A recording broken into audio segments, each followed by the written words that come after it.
You know, guys, I think the hardest part about looking for book recommendations is trying to find a book you haven't read before. Usually, you'll just find people recommending the same 10 titles or the latest release from an already really big author. But, guys, it's summer.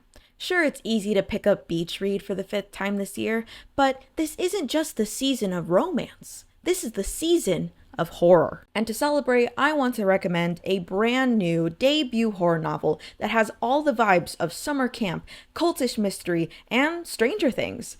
Before they ruined it, of course. So without further ado, hello, welcome back. It is a new day, a new sleigh, and a new video where I have something to say. And today we're going to be talking about Bad Creek. So I recently picked up this book because I was fortunate enough to get an ARC copy, so that was very exciting. And honestly, it just reminded me that when I originally started the channel, I did want to put a bigger emphasis on spotlighting debut authors. And the reason I wanted to do that was because I wanted my channel to be a little different compared to other big creators, because I feel like once you get popular, you just tend to talk about things that are more popular. I'm not innocent. Like, I talk about books that are popular all the time, especially like if they're controversial or if there's any kind of discourse that's happening, I'm going to talk about it. I'm going to put in my 2 cents. So I don't think that that's necessarily wrong. When I started the channel, I did also want to carve out space for debut authors, and I haven't been doing that lately. But then I remembered that I had this arc, and I was like, man, I should really read it. And you know what? I'm glad I did, because I actually really like this book. And it reminded me of what I started this channel for, because, you know, it really is hard to get book recommendations for stuff you haven't already heard about. And I am the kind of person where I'm like, I will pick up anything if it sounds interesting enough.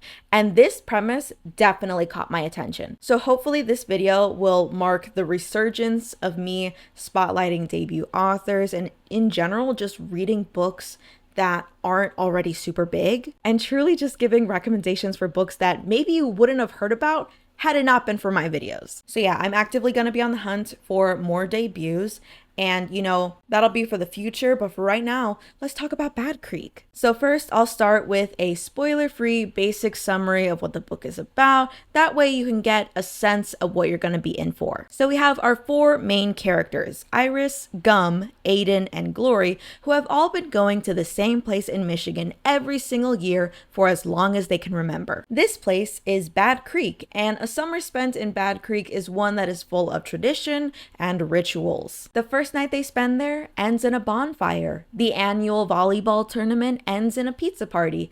And yeah, occasionally, a girl falls off the dock and drowns in the lake. Last year, Iris's older sister Glory allegedly got drunk at a party where she accidentally fell into the lake and died. But Iris is not convinced that this was just an accident. The first year after Glory's death, the friend group known as the Disasters is on the verge of collapse. Glory was truly the glue that held them together, and without her, they don't really function well. But Iris is determined to keep them together and find out what really happened to Glory. What follows is an investigation that leads them in all kinds of directions. And eventually they find out that Glory isn't the only girl to die in that lake. There seems to be some kind of pattern. Girls have been drowning in that lake for years. So if Glory isn't the first one, is something nefarious going on? Was her death the result of a lover's quarrel gone too far? Or was it something supernatural? This story does have multiple POVs, so we follow Iris, Aiden, and Gum. It's relatively a quick read. I think the audiobook is about 9 hours. But like I said in the intro, it definitely has all the vibes of a summer slasher.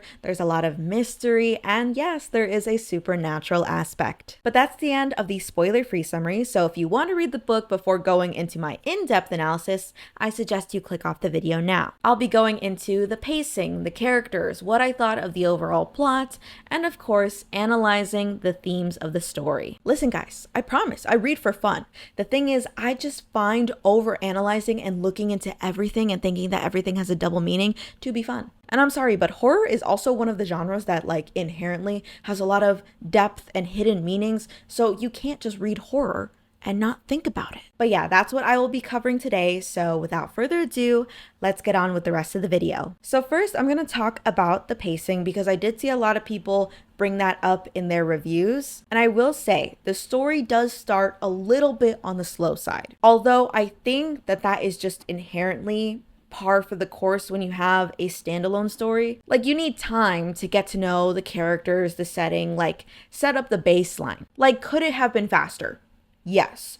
But I'm not personally upset about it because I think like that exposition part of the story doesn't last for that long and it does pick up pretty soon after you start. Also, I can't necessarily be unbiased about the pacing because, as I already said, I was kind of in a reading slump when I started the book. So I don't know how much of the pacing was just me being distracted. I'm sorry guys, for the last few weeks I've been kind of running around and I listened to the audiobook when the book officially published. There was a few moments where I had to rewind chapters because I realized that I hadn't been really paying attention. And that's not to say that the book wasn't capturing my attention, I was just doing too much. And normally I'm really good at multitasking. It was kind of a mess. So this is on me, and I apologize that I'm not giving you the most objective and best review that I can about the pacing, but I do stand firm in that quickly after you start the story, it does pick up with the pacing, and it stays rather consistent all the way through the end of the book. I had a rough start, but I locked in pretty quickly. So that's all I'm gonna say about that. Because really what I want to talk about are the characters. So my absolute favorite character is Gum. First and foremost, I just like when characters have funny names. Nothing scientific about that, nothing objective. I just think it's funny. His name is Gum. Technically it's Daniel. I think Gum is his last name, but I think Iris said like, you don't look like a Daniel or something like that. But it's funny. I don't know. It speaks to me. I'm also a little biased because I'm listening to the audiobook, right? And his perspective chapters come through and I'm like, wait a minute, you sound familiar. Where do I know you from? So I look up the narrator because it's killing me at this point. I'm already like, I think 10% of the way through and I'm like, I know you, but I don't know from where. It then occurs to me that the person that narrates for Gum is the same person that narrates for Mateo in They Both Die at the End, which it should have immediately set off alarms in my head when I heard his voice, because then I was like, why do I feel like I need to cry all of a sudden? Literally, it's the post-traumatic stress of reading They Both Die at the End. And Mateo's like my favorite character in that book. So yeah, of course, I was going to be biased to like Gum. Sue me. Anyway, so Gum is kind of like the black sheep of his family. I think they're from Tennessee, I think they said, but a very typical Christian Southern, you probably don't want to ask who they voted for unless you want to be disappointed kind of family. They are very strict and rigidly believe in traditional family values, traditional gender roles, all that good stuff. I mean, not good, but you know. I think his perspective chapters really stand out to me because that's really where you get to see like all the supernatural, all the horror is really when he's talking. Throughout the story, Gum is seeing very vivid depictions of glory as like, it's kind of gross to explain, but what he imagines her like ghost to look like after it's, you know, like no, I don't want to explain it. The minute Gum gets to Bad Creek, he's seeing these very vivid hallucinations of glory. Like she is tormenting this dude relentlessly. And like they already explained that she was kind of mean to him when she was alive. So it's just like crank the fuck up as a ghost. It's very descriptive, almost disgustingly so. There's a point in which he's helping his grandpa in the garden or something, and he hallucinates seeing Iris's hand shoot up from the ground and hold on to him. This might be a little gory, a little gross, so you can skip this part. But essentially, he's trying to convince himself that it's not real, but the only way to get rid of Iris's hand is to cut it off. He's like trimming, getting rid of all the weeds, and then he grabs the hallucination of Iris's hand and cuts it. Like that is so descriptive, so specific. So obviously, if you're more interested in the horror aspect of this book, Gum's chapters are going to be the ones that stand out the most. As a character, he's also someone that's described as being very wishy-washy, like he just doesn't really stand on any kind of business. He's just constantly neutral. He's always in the middle. He doesn't want to pick sides because he doesn't want to upset his friends. And I really like this characterization of him because it's initially sold as like, oh, Gum is just spineless and he avoids conflict. But then once you get the context, it's really just that Gum cares so much about people that he doesn't want to hurt anyone. Even if it's just like he doesn't want to hurt people's feelings, he like does anything to avoid inflicting pain. And his inability to stand up for himself and really have any firm beliefs is what makes him so vulnerable to the coercion that happens in the rest of the book. I think this is what makes him the most intriguing character out of the entire cast, and also what makes his character arc the most satisfying in terms of payoff. His arc is entirely fulfilled, and honestly, it's a little subtle, like the choices that he makes. Like his final decision isn't this like major event, major explosion. Like it's just a simple no, and it's so satisfying. I have to talk about that later, but just know that I really like Gum. He's my favorite. Then we move on to Iris, who is my second favorite. And the only reason that I don't like her as much as Gum is because her perspective chapters are just investigating. Like the stuff that she's learning is obviously helpful for the overall development of the plot, the investigation, right? But her discoveries are more on the human side. Like she 100% believes that Glory is a ghost that's trying to communicate with her. She is not discounting the supernatural, but the actual things that she's doing are more like logical. For example, she was the one that discovered this box that belonged to a girl that had drowned a few years prior. She was the one that goes to the library to look at old newspapers to see what they said about the events. She's the one that is interrogating Hudson, their main suspect for Glory's murder. So all the evidence that she's collecting is still circumstantial. Like it doesn't directly point to supernatural versus just like a regular person. It's very much like a 50-50. And the supernatural stuff that happens to her is just like sleepwalking. Like she has dreams, but then we only see it like one time. There's one instance, I think it's like one of the first few chapters of the book, where she is sleepwalking and she dreams that someone is choking her under the water. But after this point, she has a few other instances where she's sleepwalking, but we see it from other characters. Like they are watching her as she is sleepwalking. We don't see it from her perspective. So her chapters feel a little bit more disconnected from that supernatural, which is fine. I mean, she's still moving the plot along. In comparison to Gum's chapters, they just don't stick out as much. Iris is also the younger sister, so she does have a younger sibling complex. She feels like people are constantly keeping her out of the loop, they're lying to her, and she feels like the ugly duckling compared to her older sister. She also acts as a character foil for the Clavies, that's Gum's ultra-rich, ultra-white family, in that they're very invested in maintaining tradition and rituals. Iris is someone that hates change with a burning passion. She is maintaining all of these little traditions, and granted, they're just like, oh, well, we have to get pizza on this day, or we have to roast marshmallows before the, I don't know, fireworks show or something like that. Like she is just very invested in making sure that all these things happen, which really mirrors the Clavey family. And I won't get too much into it right now because once I get into my analysis of the themes, it'll become more relevant, but just know that she functions as a foil character. Overall, she does get a nice arc as well. Again, she doesn't quite stick out as much as Gum does. And I think part of it is because most of Gum's character is based in this like, oh, he can't choose sides, he can't make a decision, he's very indecisive. But like Iris is obsessed with traditions, but it kind of takes a back seat to her obsession with figuring out what happened to her sister. Like her focus on the investigation is definitely much more prominent compared to this other aspect of her character. So like, yes, she does have a character arc. It's just not as central to who she is as an entire character as we know her, as we get to know her, versus Gum. But again, I'll talk about her character arc a little bit more once I go into the themes. Moving on to our next member of the Disasters is Aiden.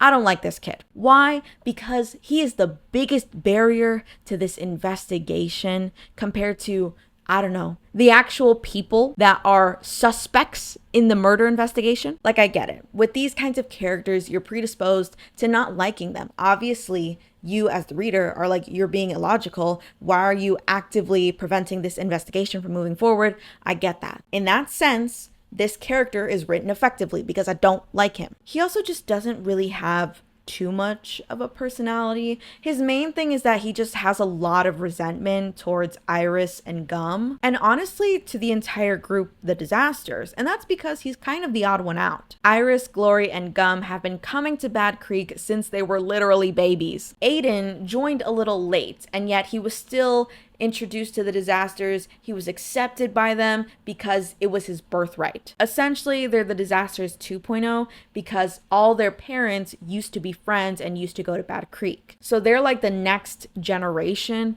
and Iris and Glory have upheld the traditions for every single summer. But even though they go to Bad Creek every summer, Aiden isn't as sold on these traditions as the rest of the people in his group are. He would constantly break the rules, and Iris and Gum would always get mad at him for it. Like, one of the rules is that they can't date each other, but Aiden had a super obvious crush on Glory, and they did eventually start dating, which Iris was pissed about. And after Glory died, he didn't even want to go back to Bad Creek. He was dragged there, and he even skipped out, I think on the first night, like he didn't show up, and Iris was mad about it. And part of it was like, not only is he breaking tradition, but he also didn't reach out to her to check in, see how she's doing after her sister died. He just wasn't being a very good friend, but he was really just projecting a lot of resentment towards them. It was mainly resolved because they were then united by having to fight a demon in order to save their friend. But he's also hiding a secret from the group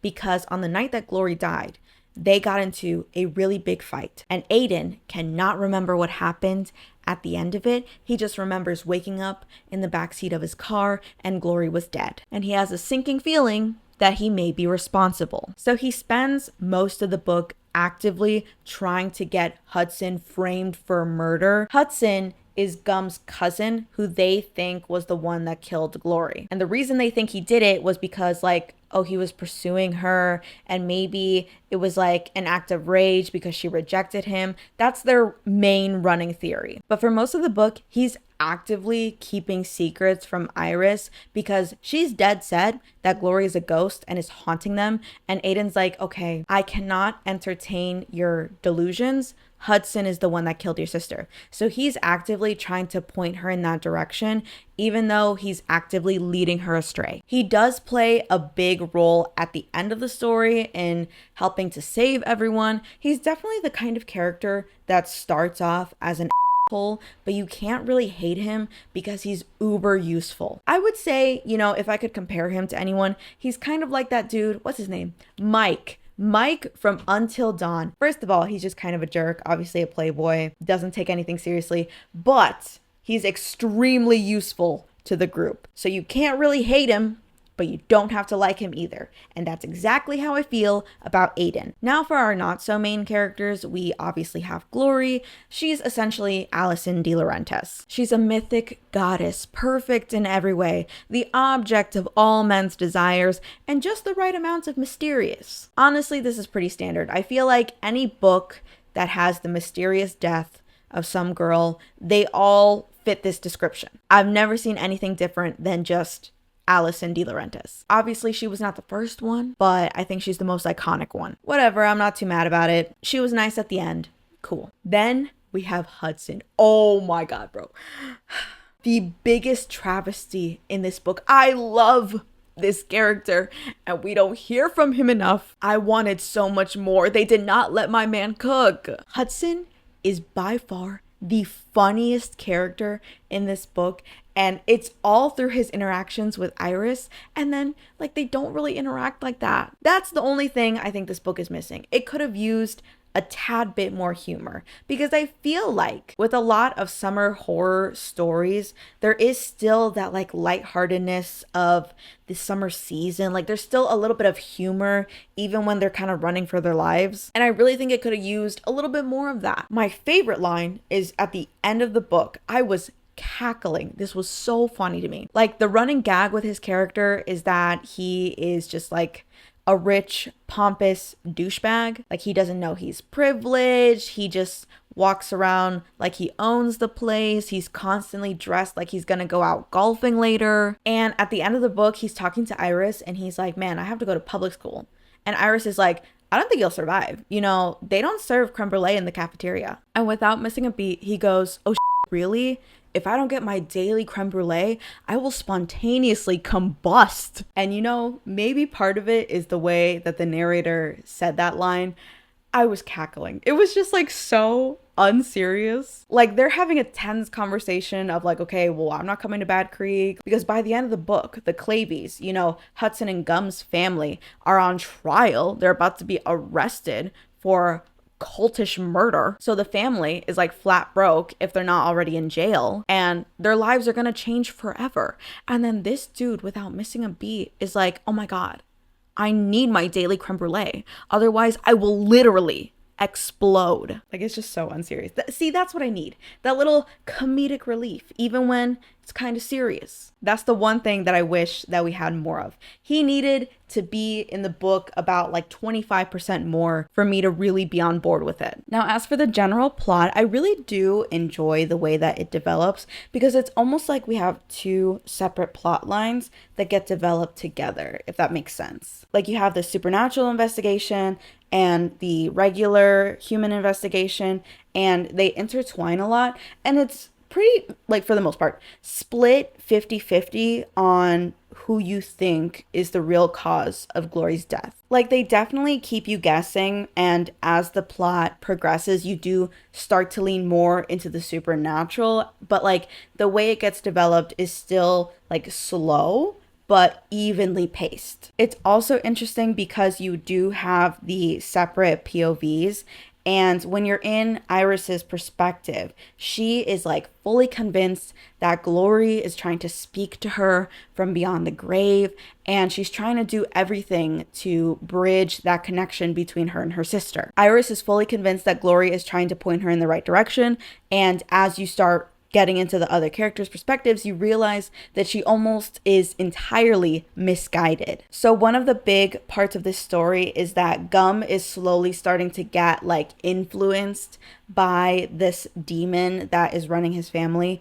And this demon is taking the form of Glory and trying to get him to steal Iris's stuff. The reason he's stealing them is for their demonic ritual, whatever. But the point is that he is slowly taking the things that she's using in her day-to-day life. There is one moment in which they are playing mini golf, and Iris accidentally hits her ball into like a little pond reservoir area. And when she goes to grab it, she's only pulling up red golf balls, and red was Glory's signature color. Very much what is her name? Heather Chandler from Heather's, like the main one, and also the girl that I'm forgetting what her name is from Riverdale. But yeah, obviously main character energy, red is her color. So as Iris is pulling up these golf balls, she realizes that Glory is trying to talk to her, and this is her way of saying that Iris needs to essentially take over Glory's life and pretend to be her if they're gonna figure out what really happened to her. Now, this conclusion could not be further from the truth. Iris is way off here, and the reason we find this out is because then we go into Gum's perspective and we find out that he was the one that actually took Iris's ball. So because she thinks that Glory is trying to talk to her from beyond the grave, Iris ends up coming up with this plan where she's like, okay, we're gonna recreate the night that Glory died. And it was this choice that actually pushed her closer into the Clavies' trap. So it's interesting to see these two plots kind of develop, because Gum is kind of like our center. He's the one that really has the most truthful depiction of what's happening. And Iris is like kind of getting it with like her discoveries, the stuff that she's learning from other people, but she's still not getting the full story. So the gaps do get filled in with Gum's perspective chapters, which is an interesting way to deliver the plot. And I was very entertained. And overall, the book really does balance both the human and supernatural aspects of the story, because really the antagonist of this book is both human and supernatural, which leads into my next point, which is the main theme of this story. So by the end of the book, we find out that Gum's family, the Clavies, made a deal with a demonic entity. This entity lives in the lake and once per generation demands a sacrifice. In exchange, if they give this entity a girl, for some reason it has to be a girl, if they sacrifice this girl, they are promised prosperity and money and all their dreams come true. And this part is not lost on me, but they do revere this entity as the Holy Spirit. They think that they are being blessed by God. Now, the previous year, they were going to have Hudson, Gum's cousin, do the sacrifice, but he backed out at the last minute. Last year, Hudson was the one that stole a lot of Glory's stuff, and the reason that they do that is because they then bury it and it puts the person in a trance where they can then drown them. So Hudson backed out before drowning Glory, but they had already kind of made the demon mad because the generation before that, it was supposed to be Hudson's dad who did the sacrifice, and he also backed out. And because he backed out and didn't go through with it, the demon instead took his sister. But the demon didn't kill her, it just left her in a vegetative state. And supposedly it was supposed to be like a reminder of like, okay, this is what happens when I don't get my sacrifice. Like, you guys need to get back on this. So this year was very crucial to make sure that they fulfill their end of the bargain. Since Hudson didn't go through with it, the family was terrified, so his dad ended up killing Glory. But that didn't fulfill the terms of their deal. It had to be someone from that generation. So her death didn't even count, which is why they had to do it again with Iris. But of course, they do not succeed, and they actually end up killing the demon, which all is well in the end. The very obvious and purposeful connection to religion is not lost on me, and I do think that it does tie into the overall theme of traditions and cycles. By the time that Hudson reveals everything to Iris, we find out all about the deal. We also discover that the demon in the lake is losing power. Slowly over the generations, it has slowly started losing its effect, and the Clavies are no longer as prosperous. The Clavies, although wealthy on the outside, are drowning in debt. Some people in the family are facing infertility issues, and overall, no one's really happy. And yet, they still continue to serve the demon, even though it's not even holding up its end of the bargain. The deal was, you sacrifice someone and you get prosperity, but something isn't happening here. It becomes abundantly clear that the only reason that they continue the cycle is because they think that they have to. It's not even for what they get in return. It's literally like a compulsion. The fear of breaking tradition is the same conflict that Iris has to confront. And it's her same rigid belief in maintaining traditions that is equally as suffocating. Obviously, the Clavies are homophobic and they do ritual sacrifice, and Iris just wants all her friends to wear matching friendship bracelets. She could be doing worse things, is what I'm saying. But the message overall is the same. These cycles are perpetuated not only by blind faith, but by fear. Gum is afraid of breaking traditions, especially because for the most part, he's a black sheep. But this year, they're starting to accept him. He's now getting the love and acceptance of his family. So now he's especially not in a position where he wants to go against them. He's afraid of disappointing them and,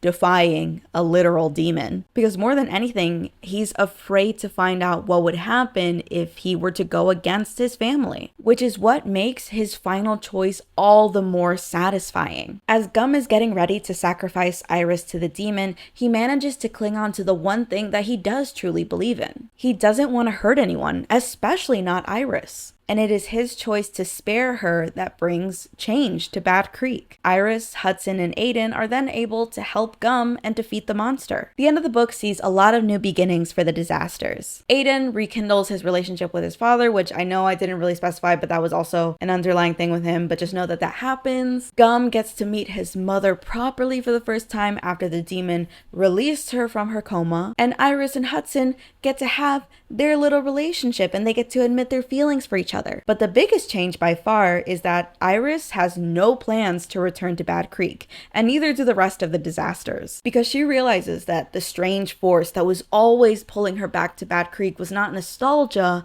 but a literal demon. It drew them back year after year to sustain, literally, its life force. And even though they do have a lot of good memories there, she realizes that she doesn't need to be in Bad Creek to make new memories. She can go to other places and still be with her friends, and it doesn't have to be this scary new thing. And of course, cycles can be broken, which is really what I think the book is trying to say overall. Sometimes it's hard to kind of forge a new path, especially if you're diving into the the unknown. The Clavies have been upholding this tradition for longer than anyone can remember. The disaster friend group is literally following another generation's traditions. It's something that they just do compulsively without question. So diverting from that path is, although scary, not impossible. And with that, I think that's the end of the video. My voice is kind of going. I don't know what's wrong with me. I do really like this book. I do want to reread it. That is on my list. I think I would enjoy it a lot more with the context of like, I already know I like the ending. I know I like the characters.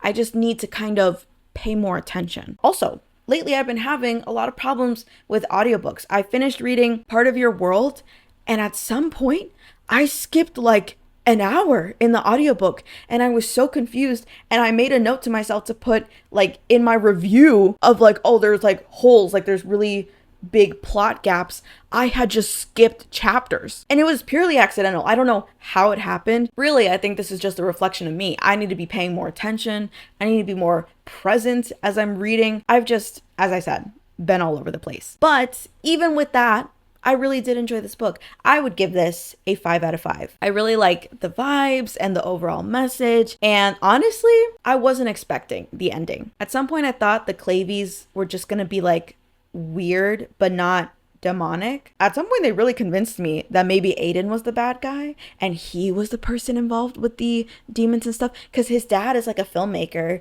and he's really into demonology or whatever. I really had no idea where the book was gonna go, and you know, I was delightfully surprised. Overall, I do really like the book. I wished it had a tad more humor, and maybe that's just not a thing in horror books. I feel like it is. I also don't read a lot of horror. I'm not super familiar with what's normal and abnormal with the genre. I did really like this. One thing I look for in a good book is how well am I able to imagine like the characters, the setting, especially when there's like monsters involved. If I'm able to have like a clear picture, I think it's a good book. And for this, it literally played like a movie in my head. The descriptions, I think, are one of the strongest parts of the whole book, like especially with like the monsters, the ghostly figures. Like it was all very clear in my mind. Honestly, I could easily see this getting adapted into like a movie or even like a short film. I think it would terrify me, and I don't think I would watch it because I actually do not like scary movies at all, but I think it would function well. Anyway, all that to say, I think you guys should read Bad Creek. The author is Peyton June. Again, she is a debut author, so be sure to show her support. Leave a review on Goodreads if you do decide to pick it up. And of course, you can also follow me on all my social media at Listen to Kristen on TikTok, Instagram, and BlueSky. I also have my Goodreads account where I do try to post reviews and updates. Normally this is where you get like my unfiltered thoughts as I'm actively reading the book.